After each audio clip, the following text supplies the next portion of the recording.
자, 16강 분양주택 정책 및 조세 정책에 대한 핵심 강좌입니다.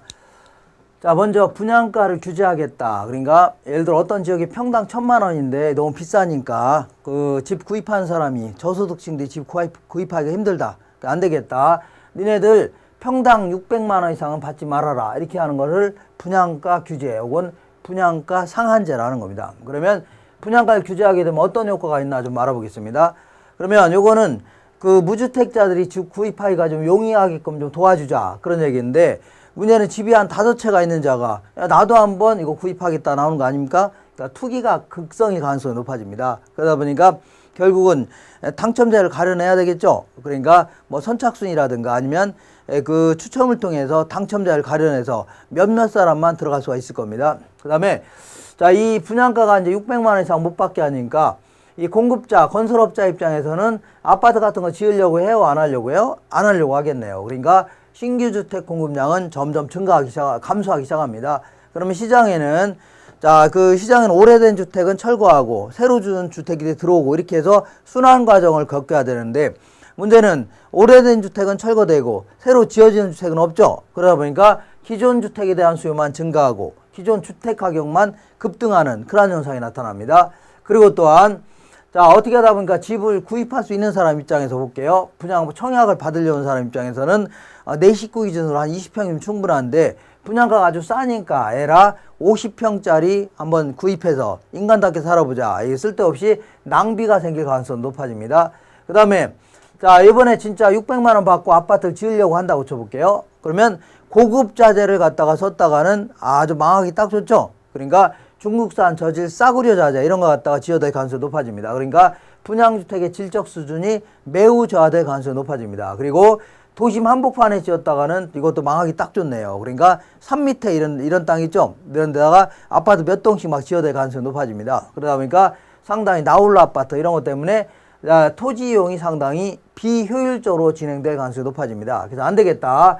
자, 니네들 분양가를 규제했더니 결국은 당첨된 몇몇 사람들만, 투기꾼들만 좋아하는 거 아닙니까? 그래서 안 되겠다. 니네들 맘대로 받아봐라.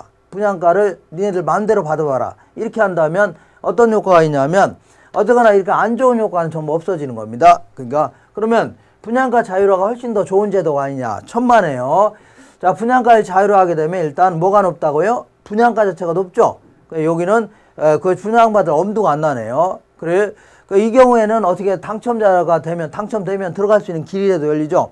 정부에서 이 투기꾼들을 근절한다고 분양권 전매를 10년 동안 엄격히 제한하는 겁니다. 그러면 들어갈 수가 있는데 얘는 아예 집 구입할 엄두도 안 나는 거고, 그 다음에 건설업자 입장에서는 소형 평수를 지어서 저소득층을 상대로 했다가는 안 팔릴 가능성이 높아집니다. 그래서 대형 평수를 가지고 누구를 상대로요? 고소득층을 상대로 해서 파는 게 훨씬 더 잘 팔린다는 얘기죠. 그러니까 시장에는 자꾸 소형 평수는 점점 없어지는 이런 상당히 문제가 됩니다. 그래서 어떤 게 더 우수한 제도냐 이렇게 일률적으로 말할 수는 없는 겁니다. 다만 그 시대나 어떤 장소에 따라서 탄력적으로 적용하는 게 좋다 그런 얘기입니다.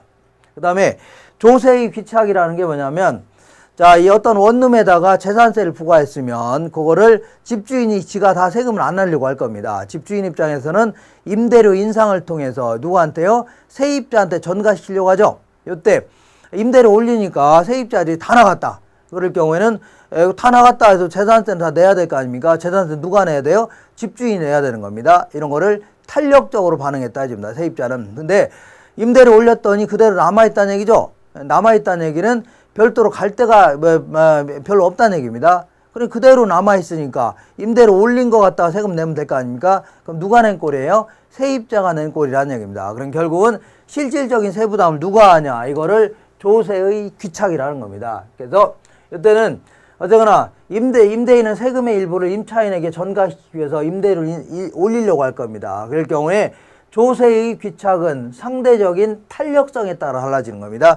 요것만 잘 기억하시면 됩니다. 항상 자, 상대적으로 비탄력적인 쪽에서 세부담이 크다. 이것만 기억하시면 됩니다. 상대적으로 비탄력적이라는 게 힘이 없다는 얘기죠. 그러니까 만약에 수요가 비탄력적이다 그러면 수요자가 세부담이 크다는 얘기입니다. 그 다음에 공급이 비탄력적이다 상대적으로 그러면 공급자가 세부담이 크다는 얘기고, 수요가 탄력적이라는 얘기는 공급이 상대적으로 비탄력적이라는 얘기죠. 공급자가 세부담이 크다는 얘기입니다. 수요자는 세부담이 작고 공급이 탄력적이다. 공급자는 세부담이 작다는 얘기죠. 그럼 수요자가 세부담이 크다는 얘기입니다.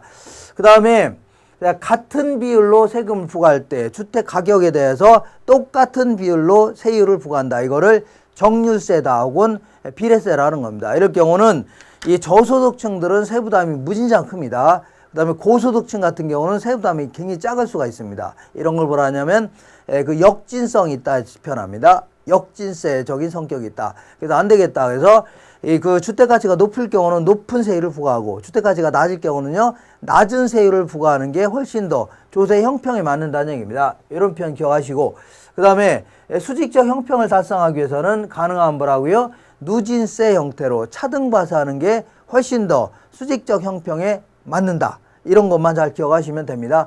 이렇게 해서 조세의 귀착은 이 정도 내용을 잘 기억하고 계셨다가 문제 나오면 풀면 되는 겁니다. 이상입니다.